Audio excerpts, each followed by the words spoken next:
revisit the conjugate gradient method. So in the last class towards the end we wrote the algorithm very quickly and without paying much attention. The first few minutes we will discuss the algorithm. Of course, I do not have time either to prove how we got that beta or to solve problems. It is basically an extension of the steepest descent or steepest ascent method, except that after the first two steps you will correct, you will deflect the steepest gradient and proceed in a new direction. This is quadratically convergent, it can be proved. The proof is available in many books. For example, you can look at the book Engineering Optimization by Ravindran Ragsdale and Reclitis. Reclitis from Purdue University.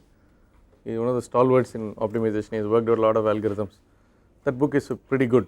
Or optimization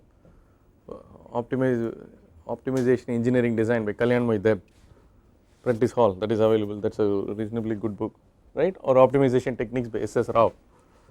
I think conjugate gradient proof must be available in any of these books. We will quickly go through this conjugate gradient.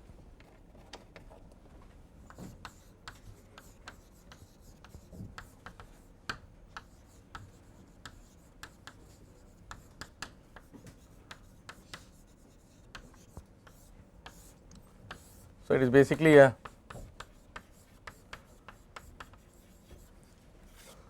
deflected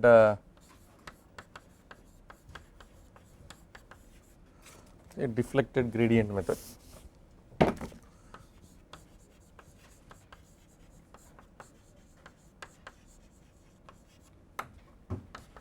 Also called the Fletcher-Powell.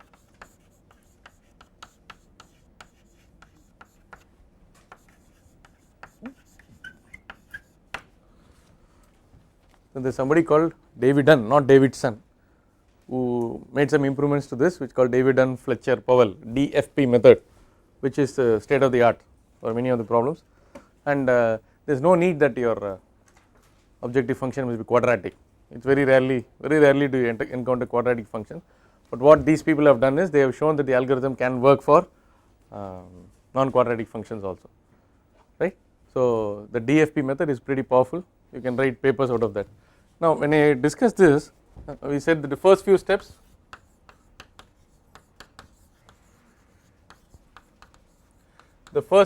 are similar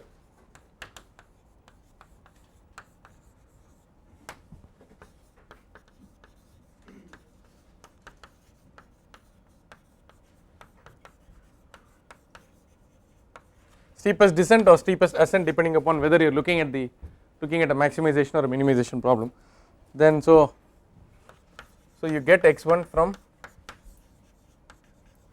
x0, right, and then di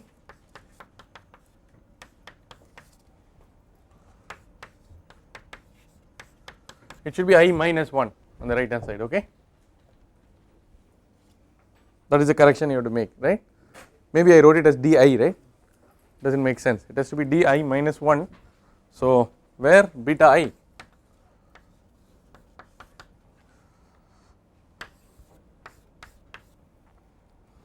did we put C subscript or superscript? Okay, it does not matter so long as you understand.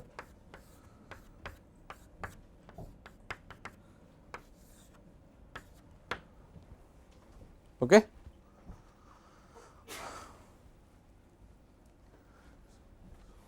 So now what will be the third step? You get the value of beta and then proceed to you get the next value of evaluate the value of alpha I.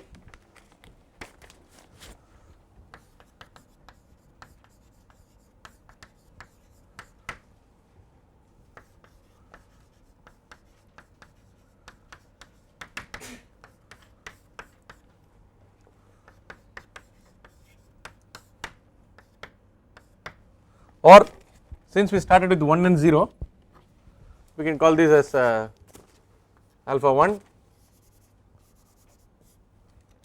right.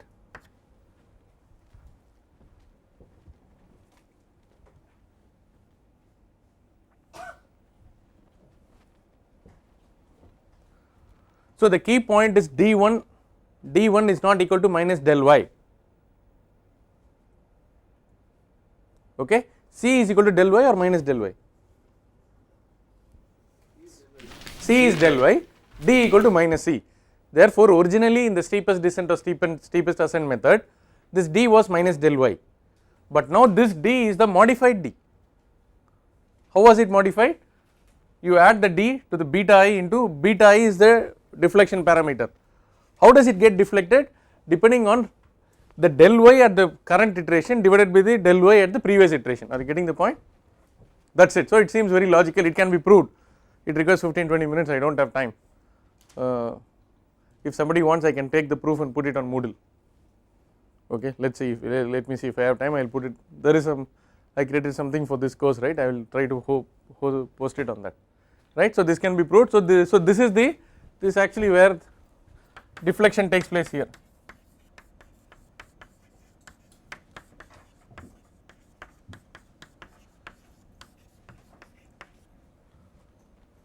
So, first to start with, how many times you should get Ci to start working with the conjugate gradient? So minimum you have to start with 2. It can't start on its own, it cannot start ab initio from 0. So you have to start with the steepest ascent or steepest descent, evaluate the C 2 times, and then only you have an opportunity to get the beta and then deflect the D. Is it all right? Okay. Now, so though we have these algorithms are impressive, we are not able to handle, so far we have not been able to handle constraints, right? All these are still unconstrained. How do you handle constraint optimization problems?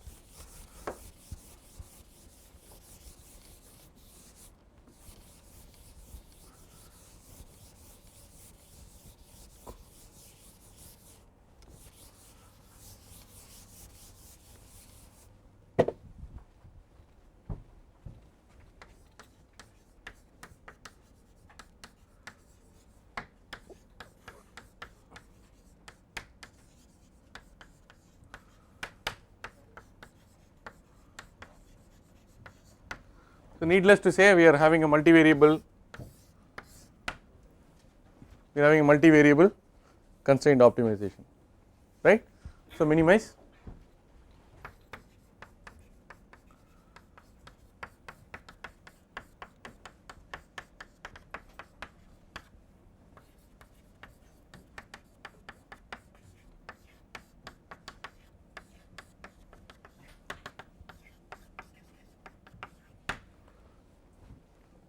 assume that we are going to handle, we are going to have only equality constraints. First we will see how we can develop an algorithm for handling equality constraints, then we will extend it to handle inequality constraints, right. Inequality constraints were a lot more difficult to handle, Kuhn-Tucker conditions and all that, you remember, it leads to a lot of pain. Equality constraints are easier to handle, except that the number of equality constraints must be less than or equal to the number of variables, alright. Now there is a very interesting technique where we transform the objective function. We transform the objective function and convert it into an equivalent unconstrained optimization problem. I come again, we transform the objective function in such a way that the constrained optimization problem becomes an unconstrained one, and then we solve the unconstrained optimization problem with the state of the art technique like conjugate gradient or genetic algorithm or whatever, right. What is this concept of penalty? So we introduce what is called the penalty function method. Is one of the most powerful techniques for handling multivariable constraint optimization problem.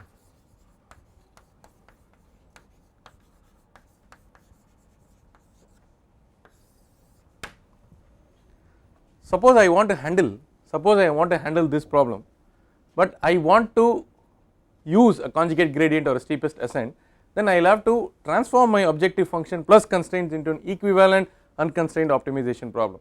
Therefore, I introduce what is called a composite objective function. Okay, I introduce a composite objective function called V. V is nothing but y plus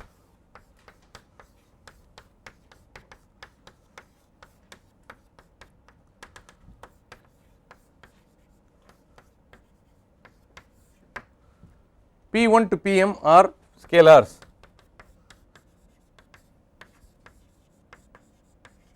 They are positive.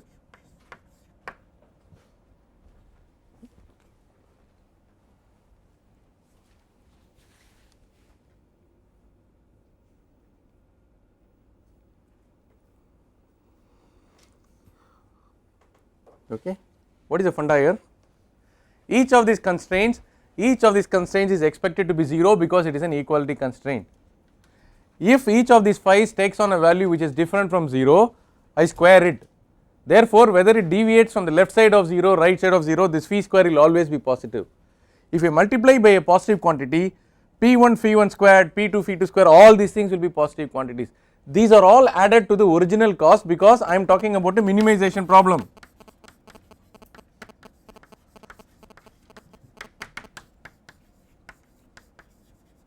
So these are all adding to the original cost, therefore v will be substantially higher compared to y if the fees are not equal to 0. Therefore the objective function is penalized for violation of constraints. This is the penalty. If your violation is too much, then phi 1, phi 2, phi 3 everything will be more. Then if you multiply by p is a scalar which can be decided. It can be 5, 10, 100, 200, 300. The analyst will decide it. The person who is optimizing will decide it. We will come to it a little later. Therefore, you penalize the objective function for violation of constraint. If all the constraints are satisfied, there will be no penalty, correct? Okay. So this is called a parabolic penalty because the penalty is like this.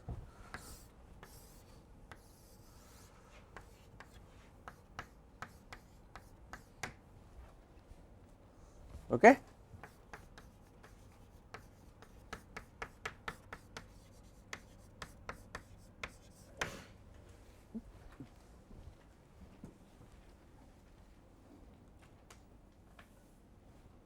Agreed. Now you minimize v instead of minimizing y, that is it. If you minimize v by assigning different values of p1 to pm and then keep changing these values of p1 to pm and find out and reach a stage where regardless of the values of p1 to pm you are getting more or less the same value of v, that means it has attained stationarity with respect to the scalars also. Are you getting the point? Now we will write, so this is called the composite objective function.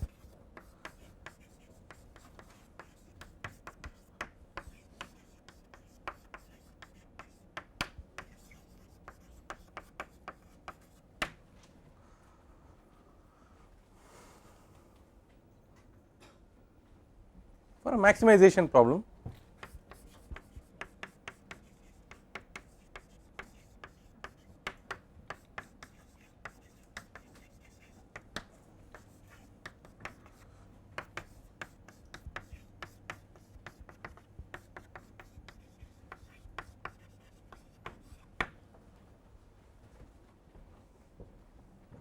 though it may appear, though the minus sign and the positive sign appear to be incongruous with the maximization and minimization problem, because for a minimization problem intuitively you feel you have to put a minus, but actually we are penalizing, the cost has to increase. Therefore, for a, watch out, for a minimization problem it is y plus, for a maximization problem it is y minus, because there is a penalty on the profit, therefore it is minus, there is a penalty on the cost, therefore it is plus. Because it is minimization, your mind somehow tells you that it should be y minus, it is not so. If you argue out, it will become clear to you.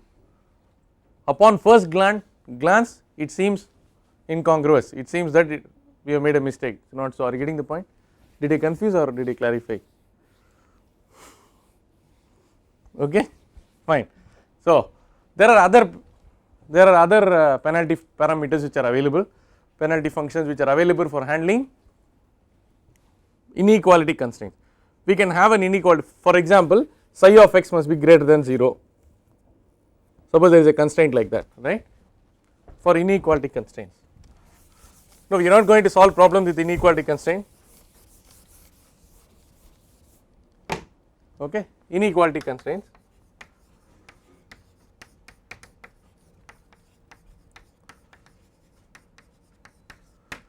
So v is equal to y plus, let us say p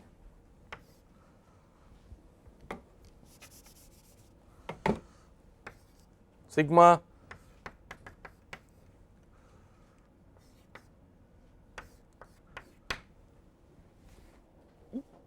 okay. So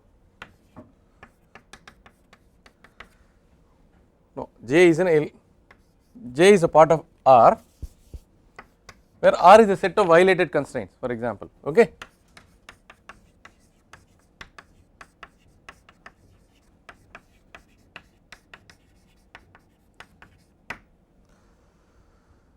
you can put a pj or you can put a universal p, that does not matter. If you want to be this thing you can put a pj also, right, which means you take the modulus of this, and if it is getting violated, then you sum up all the violations, multiply it by, this will be a very huge quantity like 10 to the power of 20 or 10 to the power of 25. So this constraint could be psi j greater than 0.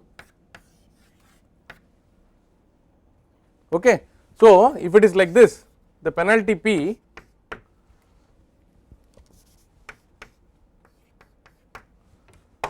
okay,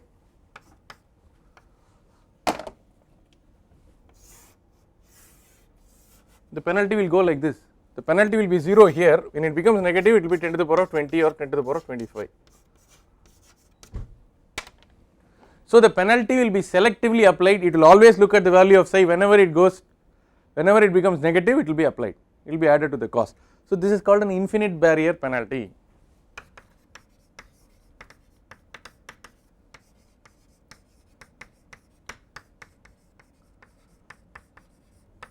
Of course you can immediately conjure up with new ideas. I mean you can say that you can have p instead of mod log of psi x, log of mod of psi x and so on.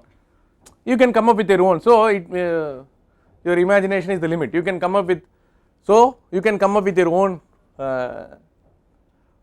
concept of penalty or barrier which will prevent, basically all this is basically you are adding to the cost, you are ensuring that the psi never becomes negative. If the psi becomes negative, this fellow will 10 to the power of 20, it will become huge and you will automatically correct it such that psi is satisfied.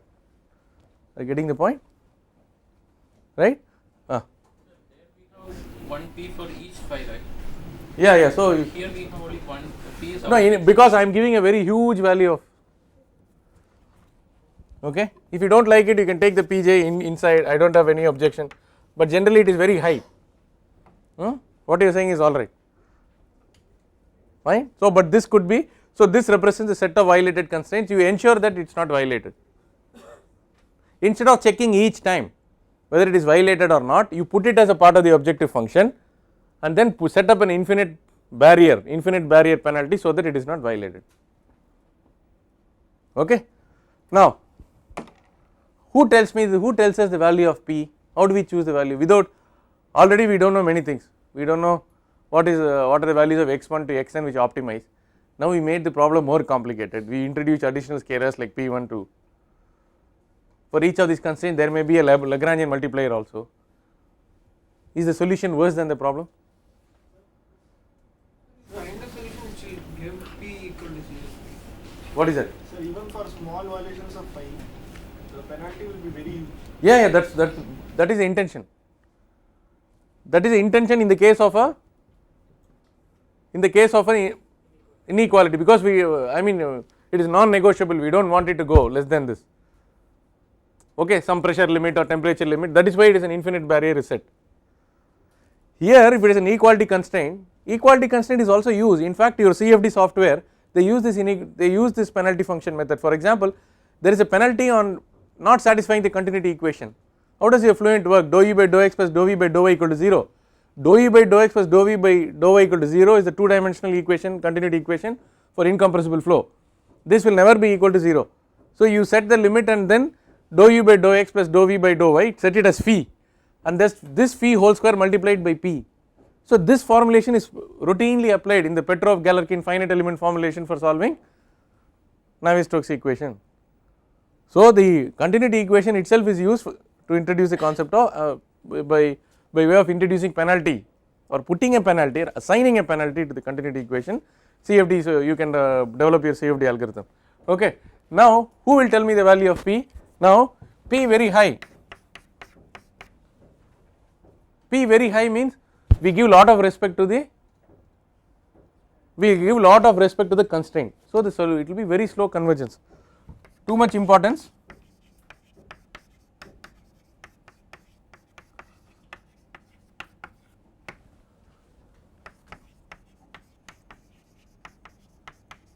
Slow convergence.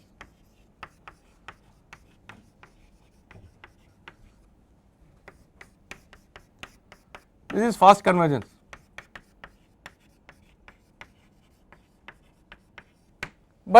less importance to constraints. So what you do is, in order to accelerate the convergence, I will start with small values of p, I will get some solution, then I will keep on changing the value of p, I will increase the value of p, and then the solution will proceed in such a way that the phi's are not violated too much. A stage will come when the phi's are satisfied more or less exactly, and regardless of the value of p, you will get the same value of v. That means you have hit convergence. Okay, so it means it is a lot more painful to solve it using the penalty function method, because you are going to try with different values of p. But if it is a computer which is going to do it, then it is very eminently and elegantly done on the computer. So penalty function method can be ideally used for solving practical optimization problems instead of solving problem, I mean for solving problems in the class you can use any technique you want, but if there are many variables, you are looking at a real practical example, the penalty function method is a godsend for us. Alright, now we will revisit that cylindrical storage, cylindrical solar water storage heater problem, but now I am not going to solve it with hand. So we will try to demonstrate it with MSexcel, right. What we will do is we will assign, there is only one constraint, it is a 2 variable 1 constraint problem, radius and height 2 variables, one constraint is volume is 3 meter cube or 4 meter cube, 4 meter cube. So we will, can I have this? So we will do that. What is the problem number?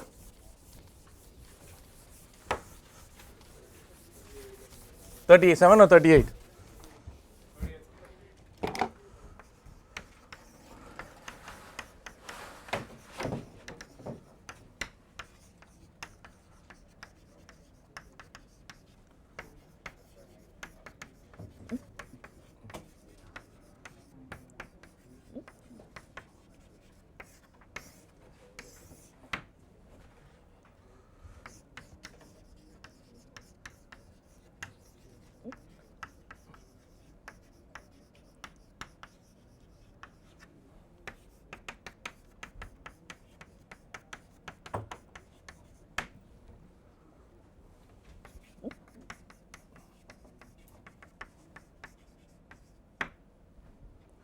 This already it is volume, right.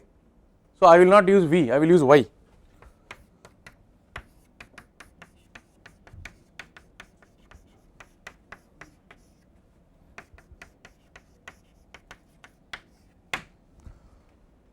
Okay, minimize this.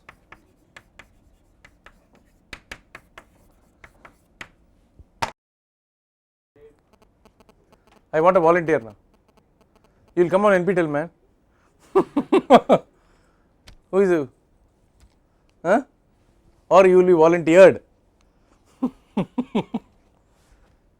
Don't worry, if you get a wrong answer, we will correct it, the class will correct it. Somebody who can copy paste and this thing and who can do it fast. Somebody? Who is Blade? Come. You are affectionately called Blade. Why? You are such a blade or? Okay, sit down, take the seat of honor. Okay, so what was our range? 0.5 to? 3.5. So Abhishek, 0.5 to 3.5, you go in steps of 0.1 and then repeat it 10 times. 0.1 to 0.5 to 0.5 to 3.5, yeah, repeat it, yeah, up to 3.5 you have to go.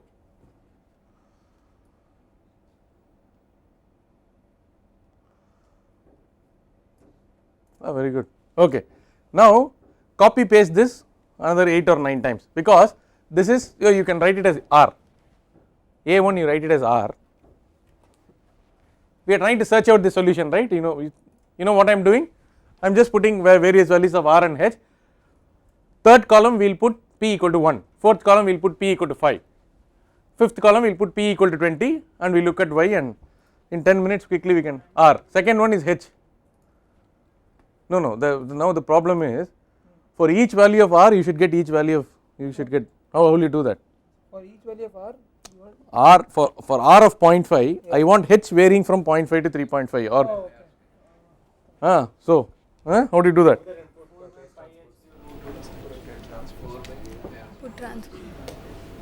Not 4 by, I do not want the constraint, I want you to, you first, Abhishek, did you get it? yeah, don't get h from that volume constraint that. You want for each r you want different kind of h, right? Yes. So I want at least, So you'll have some. the best way is 0.5 to 3.5, you cut and paste some 10 times.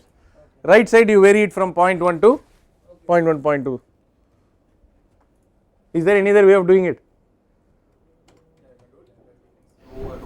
Huh? You can put all values of h in the same line. All values of h? In the same row.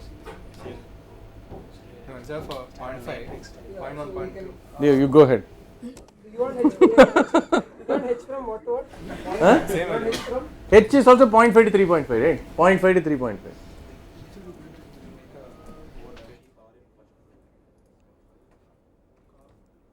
This I think I'll put it in the row. It will be a matrix. No, matrix then it's difficult to. Then how will you calculate the function? You should be able to calculate the value of y. Yeah, we can generate a. That's not a problem. No. Time. Yeah, it won't take time. Okay.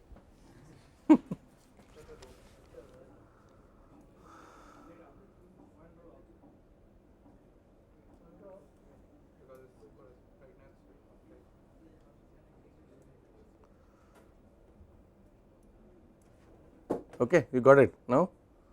Yeah, now this has to be completed.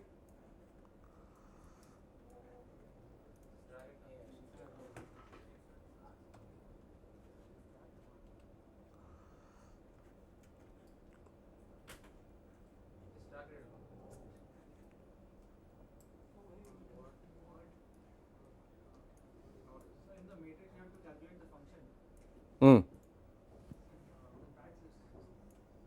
You have to calculate the function, Abhishek. No, you want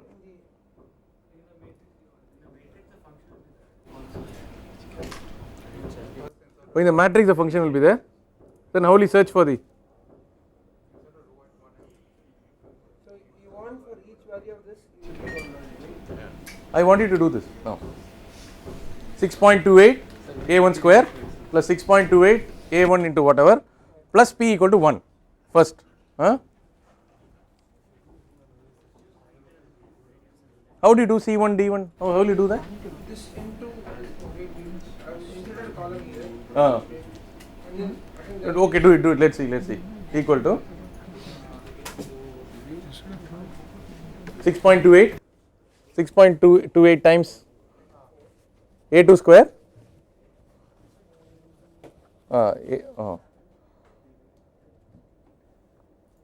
A2 square. A2 that thing also. Okay, plus 6.28 into A2 plus how will you do that H? that can be put as bracket. You have to put that into C. What is it? Into not plus. Into one.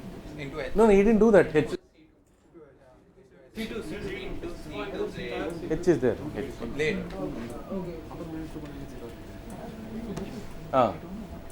Plus 1 times star open bracket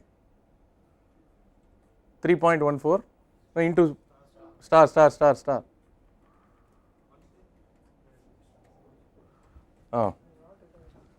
3.14 star A2 square,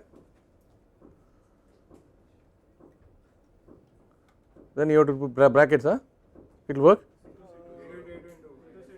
into C2 minus 4.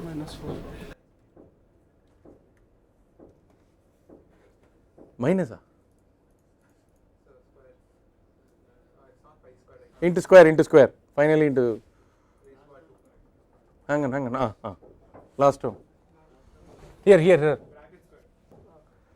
I RG'd you.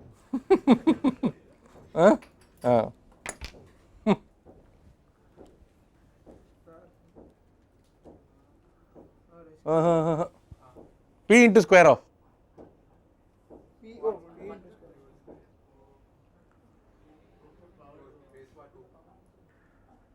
that's why it takes a long time to solve the quiz problems.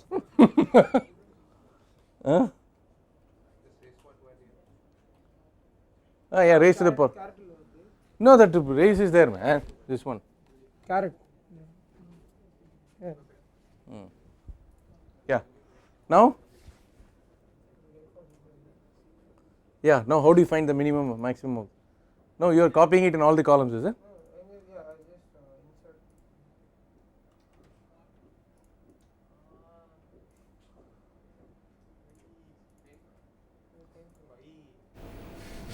This is not a very efficient way of doing it.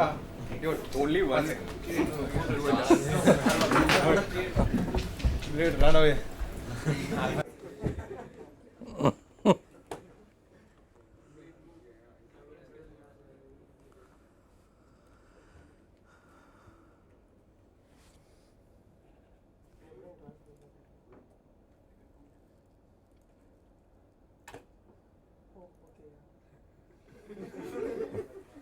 What happened there? No, you just any of the values are same, right? So the matrix will have the value.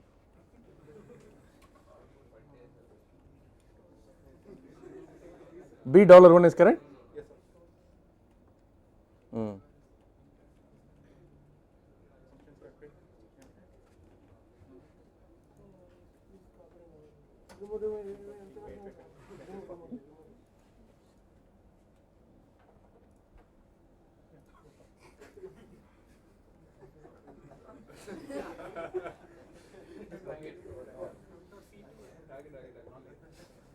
I have a very desi technique which works. So take 0.1, 0.5 to 3.5, keep on copying it, then right side you just 0.1, 0.2, 0.3, then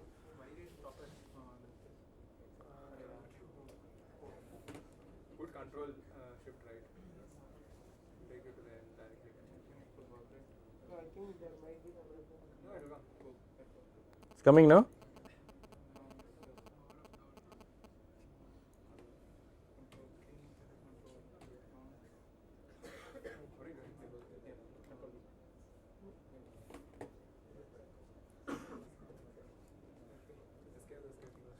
Ah, that's good.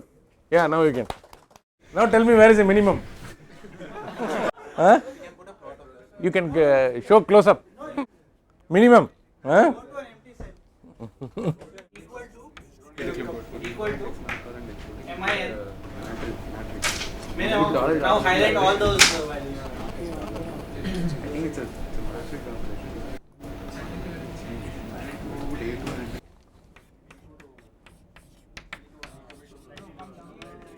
Minimum B2 da. Then we generated all the values. B2 to B32. 32. So you can do it only column wise. Is it? No, you can do it. You can highlight the last column. Drag it to the. No, you don't have to drag. Just highlight everything. Just take the corners. That's it. Corner points. I'll just take it row wise and then go.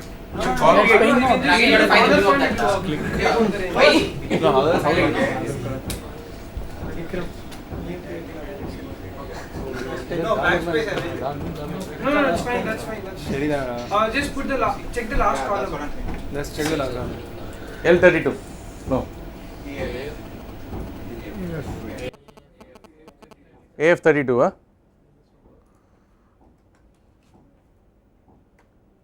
Name. Oh.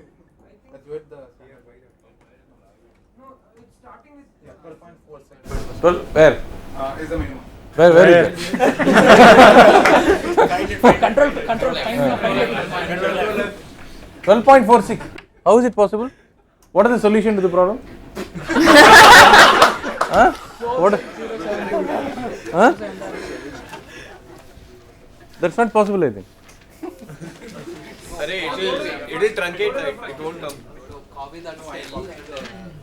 What is the solution? 0.866 and 1.732, right? What is the value of A minimum we got? What is the value of A minimum? 15 point. Huh? You can't get this. Fourth row, go to the right. We have to increase, then we'll get. No, even otherwise it's square, no? Anubhav, fourth row, go to the No, right. A itself is 14.9. You have to get something more than that. Fourth row, keep. This is not correct. Something is wrong with the formula. Just go to the formula. We use the 6.2. So pi value is Yeah, that's okay, but that doesn't matter. But there's something wrong with the. 3.14 a2 squared. Penalty is very low. Even if penalty is very low, it's always power adding, no? It should be more than 12.96, even if you hit the optimum. Optimum was A was 14.96. It can't be less than this. So straight away it is wrong. Penalty is quite close. Penalty doesn't matter, man. So this. So at a place which is not feasible, I might have a very low value which is. Okay, well taken. Okay. Yeah, what he says is you can violate the constraint and still have a low, because the penalty is low. No. Tell me the value of R and H. With the low penalty. No. For this solution, before getting confused, okay. For this 12.46, what are the R? Huh? 1.4, H is 1.4. Okay. And this is? H is 1.4. R is 0.8. But Sampath, tell me the value of volume. Okay. Now you change the penalty to 10. Open it. Can you do it in the same sheet? Change the penalty to 10. You are making 1000. 2.81. Huh? I can make it 10. Make it 10. Okay. Make it 1000. Recalculate.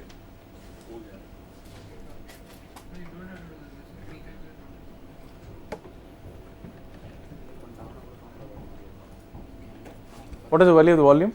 2.81. 2.81. Yeah, so the volume was 2.81.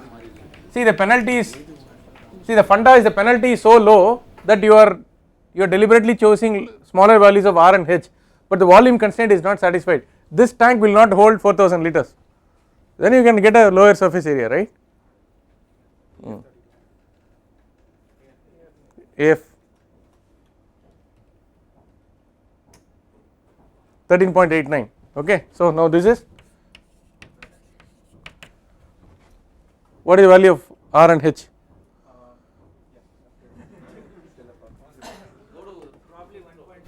Move to the right. Go to 1.6 roughly column. How do you get Go to which, column M. which row? You already know the solution. Sorry, not solve, no solution. Go to 0.8 and Go to column M. No, you know cheating. Go to M5. Is there at Go to row You can't search it out. cell M5. you can't search it. Go to cell Hey, there's M5. It will be somewhere near 17.2 there. and no, why is 13.89 million? 13.8 There is some 7. 13.89. 13 point? P4, P5. You got this. 1.99. No, that is 13.90. 13 point. Hey, it is here. It's here. 1.9 and? Huh? Go to the left side. That is 0.8. Okay, 0.8. So R equal to 0.8. H is equal to 1.9. Yeah. Now P equal to 1000. Okay. Make it 1000. I hope everybody is able to follow the arguments. So if we keep changing the value of P, finally the constraint to P is so high that pi R squared H must be equal to 4, otherwise you will get a very high value of V. So did you get the answer now?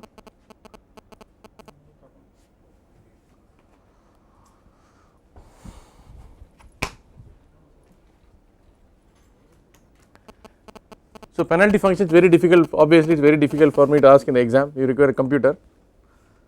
So I can ask only the formulation, that is all, right.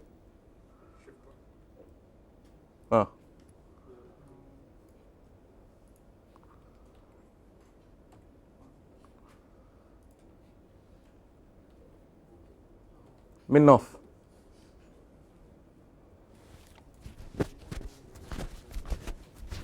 I think I just give the papers. We have to discuss the quiz solution only on Monday. Okay, that is well taken. No? Cribs after the. Yeah, but I can find it easier if I do this way. No, 21 is not correct. No. He's doing a row. I'm doing it for each column. Then I'll do it for all the columns. That way I can find it also. But last time you were able to do. Yes, sir, but I wasn't able to find the row and column. Okay. Right now I can. No. Allow him to. He has a way of doing it.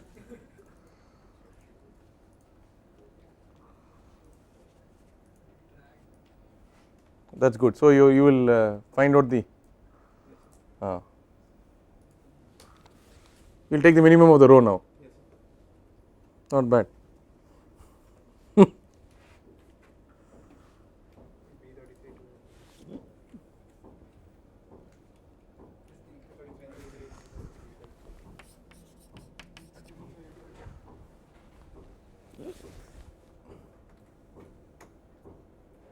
14.4, that is good.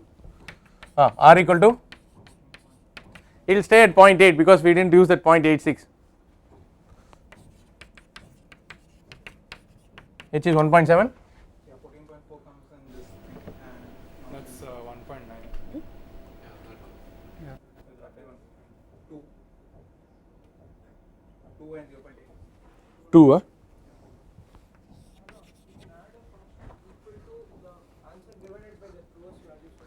Yeah, the actual answer is 0.866 and 1.7. The problem is not with the penalty function because we had a least count of 0.1. Okay, if you have a least count of 0.01, which makes the matrix much more bigger, you can resolve it. Right? The problem is not your least count is only 0.1. The answer is 0.866. Then the 2 will change to 1.7. This is how the penalty function works. We did an exhaustive search after doing this, right?